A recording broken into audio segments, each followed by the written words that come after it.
Alright, so we are back for a new series. Something that I've really loved for a long time, which is this is a mod for Darkest Hour version 1.03 called Fallout Doomsday. And basically, it's a total conversion mod from Darkest Hour, which is a World War II kind of simulation strategy, grand strategy game. I don't know. I don't really know the genre. To the Fallout universe, and basically changes everything in the game. And I've played this mod for probably off and on for a couple years, like 2 years, year and a half. So yeah, it's something that I really enjoy, and I thought that it would be pretty cool to do a play, like let's play, or we play, I play, me plays, yeah, forced plays of this. I got my water with a lemon here, so you might hear some slurping sounds like, I don't know how well you can hear that. I don't know. Anyway, I've become very strangely aware that I am bloody well way too depressed. Or not depressed, dehydrated. As well as depressed sometimes. I'm actually functioning on a really small amount of sleep because I couldn't sleep all morning. I tried for like 6 hours to go to sleep. And after getting up 3 or 4 times, just being like, alright, fuck it, I'm gonna go do something. I'm now deciding, fuck it, I'm just gonna be awake for the rest of the day. And so we're gonna do some video games. So the first start is Return of the Chosen One, or the only campaign basically scenario. This is sort of where you pick your end start date and the start of when you're going to play. And in the regular game, there's a bunch of different ones. There's like 1936 is the first one, 1939 I believe is the next one, 41 is the next one, or 1941 is the next one, and I think 1944 is the one after that. And then they also have some custom ones too. Oh, and something I didn't mention, it's called Fallout Doomsday because it was originally, Darkest Hour is technically a mod that was created and then officially picked up by Paradox and then became pay. So basically it became a video game in and of itself because it was such an extensive mod.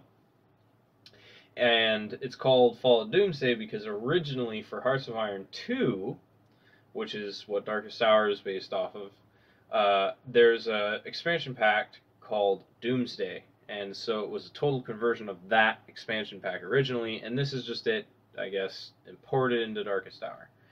Anyway, so back to this. We have the former USA, Vault City, NCR, Enclave, Mutant Army, New Reno, Robot Nation, Gecko, West Boss, RCC, Kurt's Camp, She Empire, Dark Cathedral, Caesar's Legion, Darien Tribes, God Machine, and East Boss. Now, in the actual like default mod, so the way that you make more factions available is you go into one of the program files, into the text files, and you add them.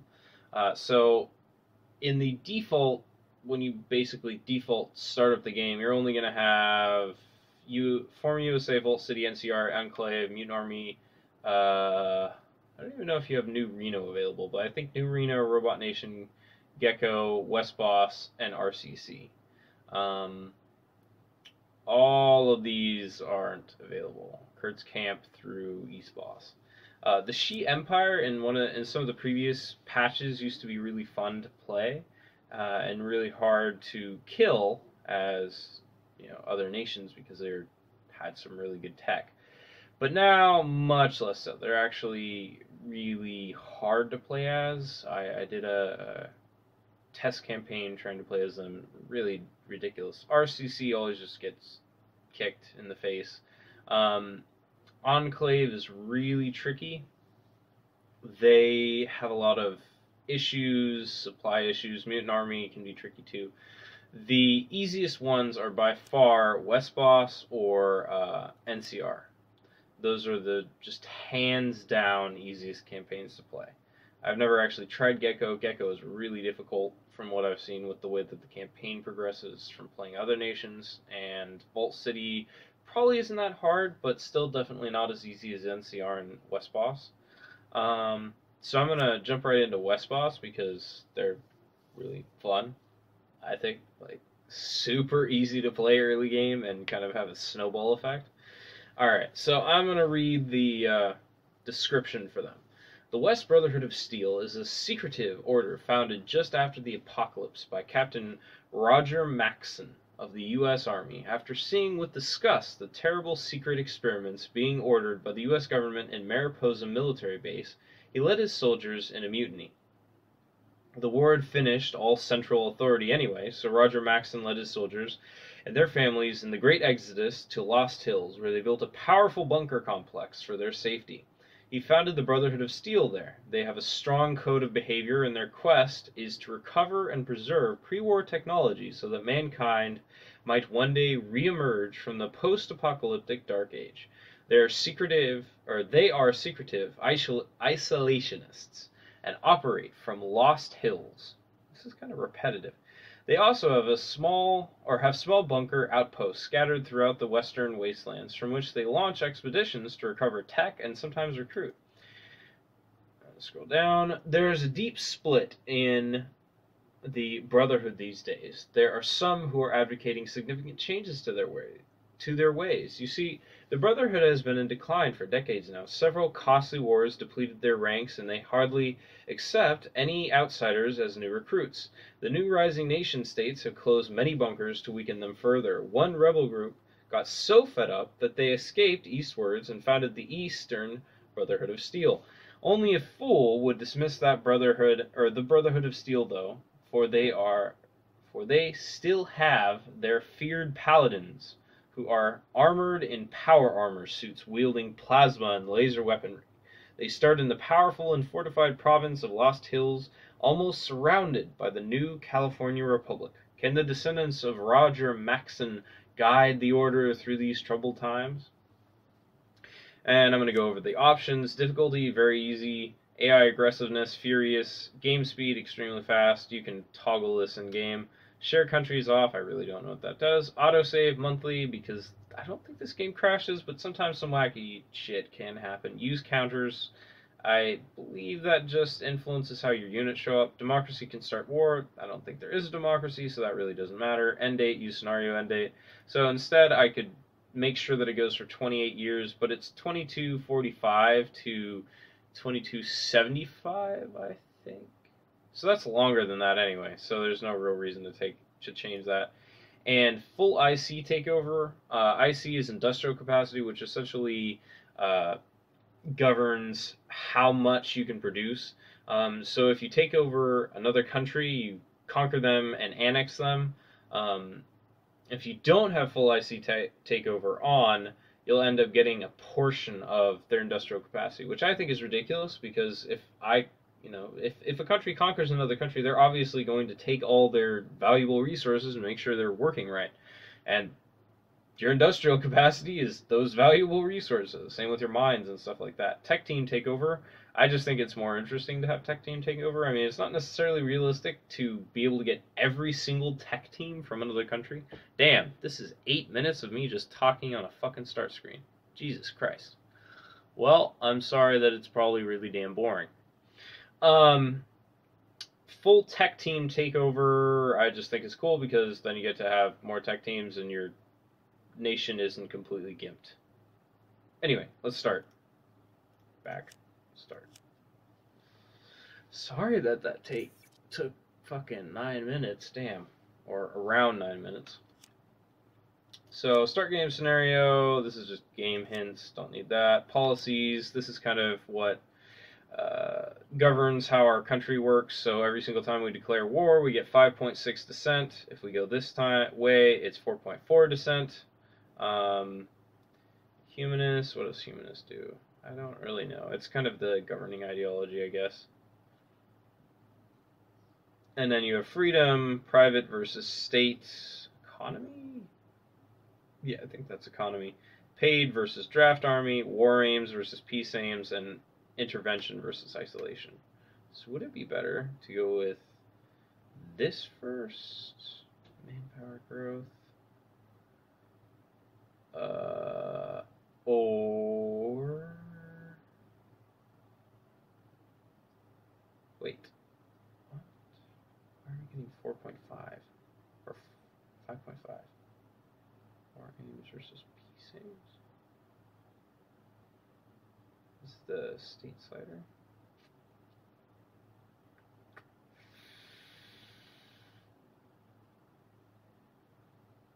So I believe you actually want closer to private for this, because upgrade costs and time being higher can significantly negate your total IC percent bonus, I believe. Anyway, so I believe we're going to do just interventions, so every single time we declare war, it's not a big bloody deal. These are our ministers, and they give various bonuses, like this guy. You can't change this guy. He's the only one there. He gives descent growth, or descent growth rate. Wow, he gives plus to descent growth rate, and money production minus, supplies, and transfer capacity. These are all various things that are important, obviously. So transfer capacity basically governs all of your, and this is an old game. Bear in mind, this is a bloody old game. All of your supplies, which is what your units need in order to be able to fight, are produced in your capital. For me, that is Fresno. That's ironic because I live in the Fresno area. And they are then sent out. So, for instance, if you have a guy all the way over here, the transport capacity or ability for your country to essentially transport the supplies all the way over all these provinces is going to be much, much severely reduced. Obviously, that's not necessarily true, because I feel like it would be kind of easy to create a better supply chain or have supplies produced more locally, or something like that. But as always, bear in mind this is an old game. Descent growth just governs, this is our descent, this is our transfer capacity, this tells us things about industrial capacity, this is how much we're wasting, this is how much we have buffed, so with modifiers, that makes it that, and then this is how much we have without any modifiers. And then we have here, nuclear bombs, don't have any of those yet, manpower, money, supplies, fusion cells, rare materials, metals, and energy cells. Energy cells is like electricity, I think. I'm trying to remember. But basically, fusion cells are like oil. So tanks and things like that, helicopters, tanks, things like that run off of fusion cells. Alright, so we're going to get into some technology. We'll start off with some unit text. That's 5 ahead of time. That's quite a lot ahead of time.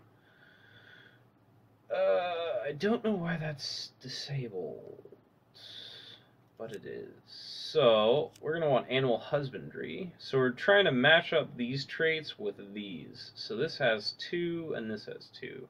And that's the best guy for that job. So let's see. Early trade caravans. That guy has 2. Let's see. Does anybody have money? He has 2. That's going to be, yeah, this is probably better for that. And we're obviously going to want better tactics.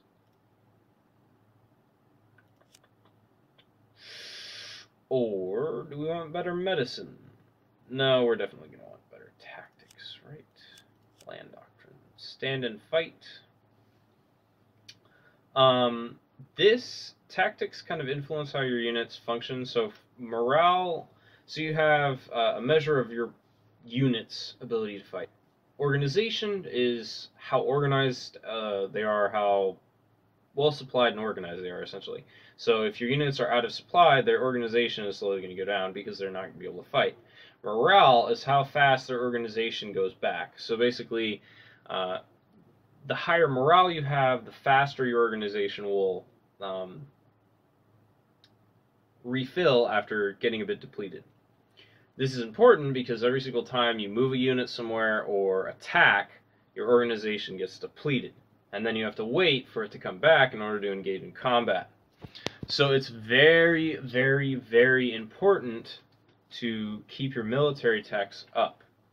And obviously this is what kind of fits what we're going to be producing, because these give a reduction to how much they cost. See, it says down at the bottom of that panel, regular, ghoul, and mutant costs minus, IC, which is important because that makes it easier to make more of them. But in the same right, these are more of an organization tree, so you have a ton of organization but not that much morale, which means that against an enemy that is able to hold but has better morale, you're going to end up getting kind of flat, because they'll deplete all of your... so basically, after your first wave of all of your organization is gone, then you're going to have a really difficult time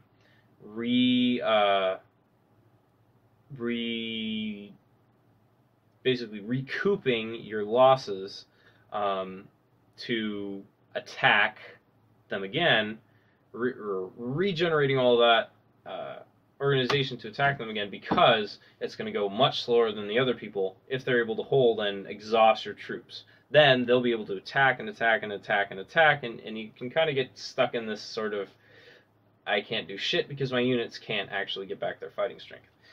Anyway, that was a really long intro, and I'm sorry that it took that long. This game has a lot of information.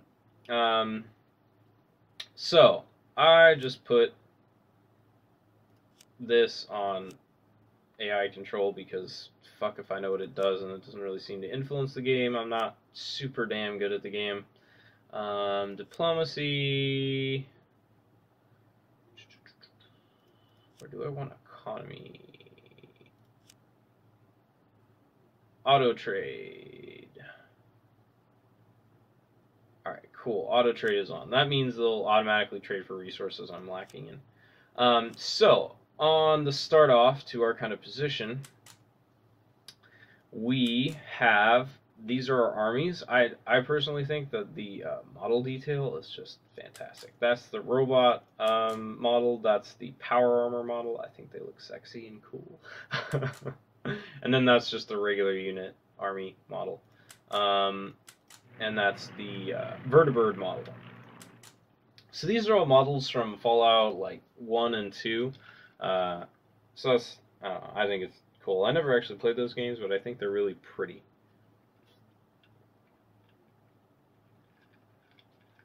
Alright, so tactically, one of the best starting moves right now for us is to take on the NCR. This colored person right here is the NCR. Let's see, can I get a map mode? That's political, weather, economic, partisan, region. No. So, this is the NCR, this is their color, this is the Shi Empire, this is their color. So we have two options. We can either try to crush the Shi Empire, which may be better, or we can try to crush the NCR. Now, generally what I do is, I believe I either, I usually go after the NCR, I think, first, because they're more powerful. So if you can immediately crush this stack of units over here, it really, really drastically reduces their ability to function. And they also have 12 factories here, so pulling down their IC that much right off the bat, I mean, admittedly, they have 8 factories there, 18 factories there, 12 factories there, but you can't, hop to this basically at the beginning of the game. So, in my mind, the best thing to do is immediately, leaders, by the way, basically give you just combat bonuses, which are really good. They're really good, and you need them. And so, taking on and sort of reducing their effective fighting ability by the amount that you can get it to be reduced right off the game, going after the stronger opponent, to me is the better solution, since early game Brotherhood of Steel is really strong because of the power armor units they have. which are, okay, never mind, the model isn't showing up, but I just showed you, so you'll remember. Do we want a Stonewall Defender or an Engineer and Trench Breaker? I believe we want... So, this total conversion is full of a bunch of pop references. So you'll notice that this is Paladin Ultraviolet. So this is just basically a hodgepodge of kind of all these different universes into one, and it's pretty awesome. I love it. Alright, so we're going to put her there, and we're going to take both of our power armor units and pull them into Stockton. Take some ground units, put them over to Porterville, and we're going to put the ground units over in Porterville. And these are powered scouts, so they're going to be pretty darn good as well.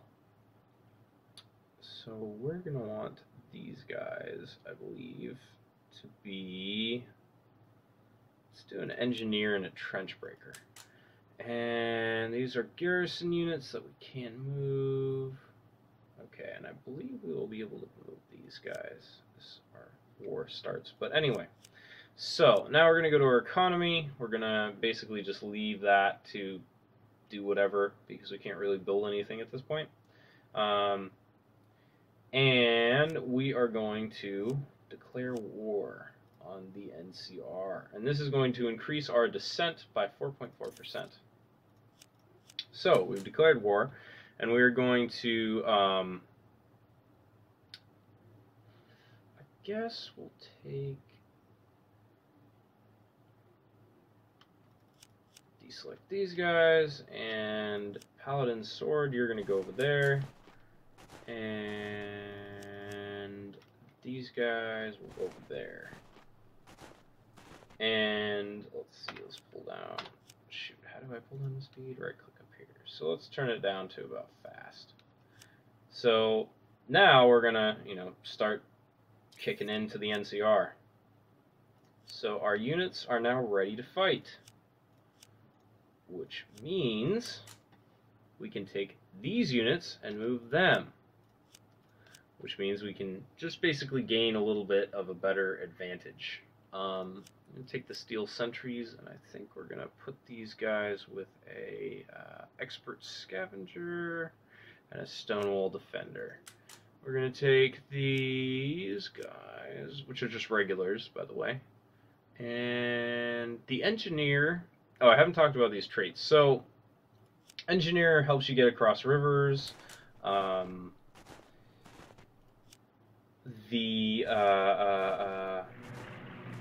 Birds, these are bombers, but they're basically all dead, so it doesn't really matter. That guy's good. So, the traits give various bonuses. Engineer, I believe, gives you a bonus to attacking across rivers, and so we're going to wait until these guys are surrounded. We are the Brotherhood of Steel, founded after the Great War by Captain Roger Maxon, then stationed at Mariposa Military Base. When the bombs dropped and he and his soldiers found out the twisted experience, blah, blah, blah, blah. And, okay. Yeah.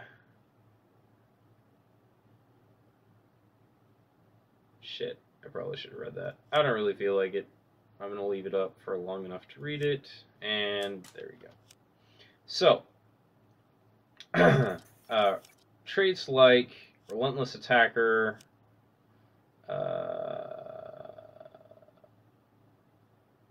get ready for a new fresh... Do you wish to learn the history? No, I don't need to learn. No trait. I don't like the traits. The trait system can be good, but I forget which one's actually useful. So, where was I? Oh, yes, leader traits. Leader traits are pretty darn good. You're not going to win because we are insanely good. We must preserve the flame. The coming of the bombs brought mankind low. We entered the long night, a new dark age for the world. And as in the dark age that came before, it is the chosen few who must save the light of knowledge for our future generations.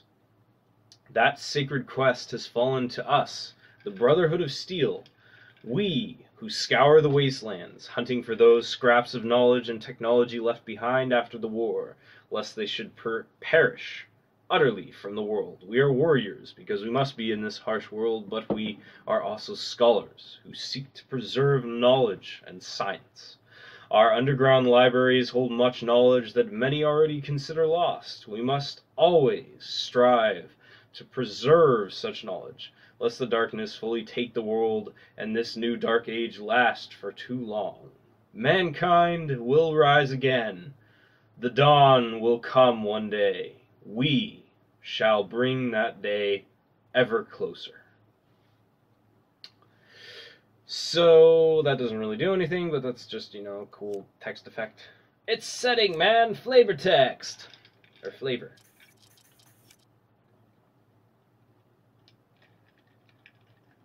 Oh, right, and I forgot to go over an intel. Whoops. So, Dark Cathedral. Dark Cathedral immediately secedes from the former USA, and they get entered into a civil war. This guy, the former USA, is at war with Dark Cathedral and the Junkers, and they get fucking pwned almost every single time. So it's really hard to play as the former USA. They start off in a really bad position. So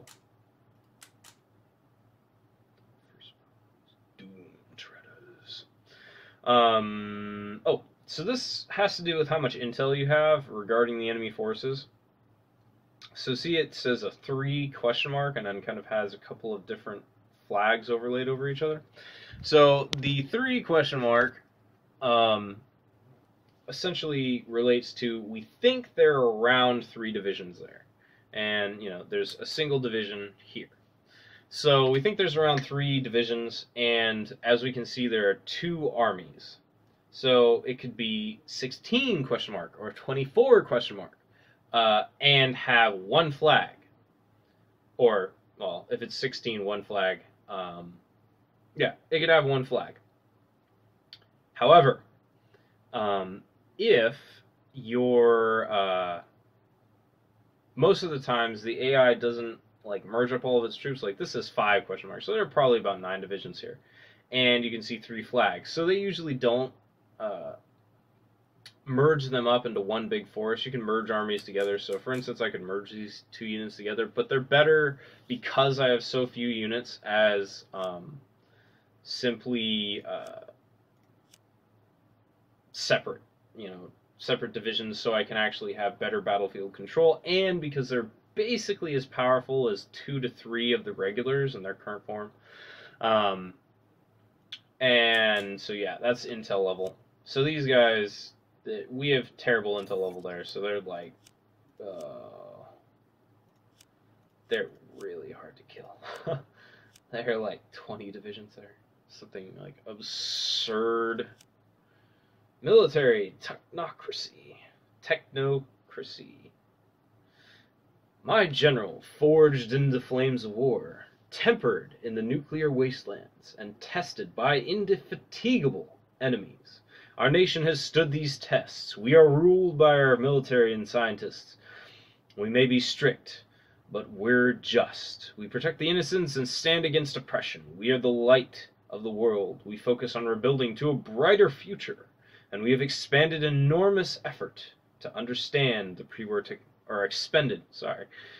understand the pre-war technology. So air units cost minus 150, naval units cost, or 1.50 IC, and naval units cost minus 0.95. It's kind of bad. I mean, it doesn't really matter that much. It doesn't really actually influence much of anything. Anyway, we need to make an attack. So we're going to support attack these guys and see what the combat ends up as. See, they have 5 decisions there, so our intel was pretty badly off.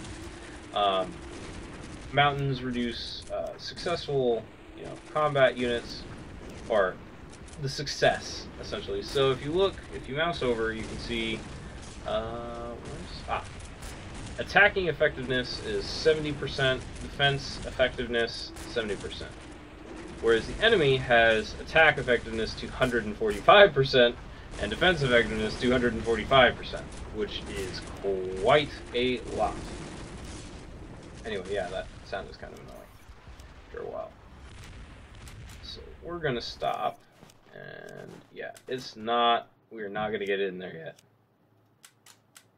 The iron anvil, you guys can't help. Yeah, we're not gonna lose there. They are gonna take San Jose, which is not so good. Alright, anyway. Since they're gonna take San Jose, that's okay, we'll just kick them out in a second. Actually, should we push south instead of north? Oh, right, they're all out of supply south. So it doesn't matter, we can push south. Never mind! Oh shit, I totally forgot about that. And since they can only attack here from one direction, actually, going south is a much better plan. Never mind. Endgame choice. Okay, so basically this has to do with what's going to happen at the endgame, which I'll just leave, I'm not going to explain it right off the bat. Oh wow, this episode is already 31 minutes. Okay, I'm going to wrap this up after I read this. You have an important choice ahead of you now. You have been handed the self-destruct code for Polar Station Zeta, a pre-war military base located in the North Polar region. If you transmit this on your most powerful radio, it will be detected via a still-working military satellite and relayed to the functioning computer system in this base. You know that this base is being used by someone who is running an intelligence network across the wastelands. If you destroy the base and that person, it will have far-reaching consequences, including in later years when your nation has presumably become more powerful and is in the endgame phase. So I'm gonna just rip it up and burn the paper, because I don't know, I think it's kind of cooler, and we're gonna maraud south. Anyway, thanks for joining me, and this has been our first episode of Fallout Doomsday, played in Darkest Hour, or a Darkest Hour mod. Alright, and ciao for now.